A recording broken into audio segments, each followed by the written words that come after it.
சொத்து சகம் வேண்டாம்,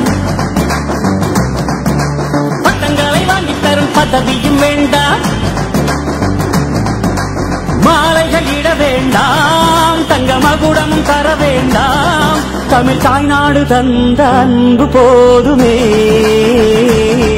என் ஒரு துளி வியர்வைக்கு ஒரு பவுன் தங்க காசு கொடுத்தது தமிழ் அல்லவா, என் உடல் பொருளா இல்லாம நிறைய ஏழைங்க கஷ்டப்பட்டு உயிர் இறந்துக்கிறாங்க.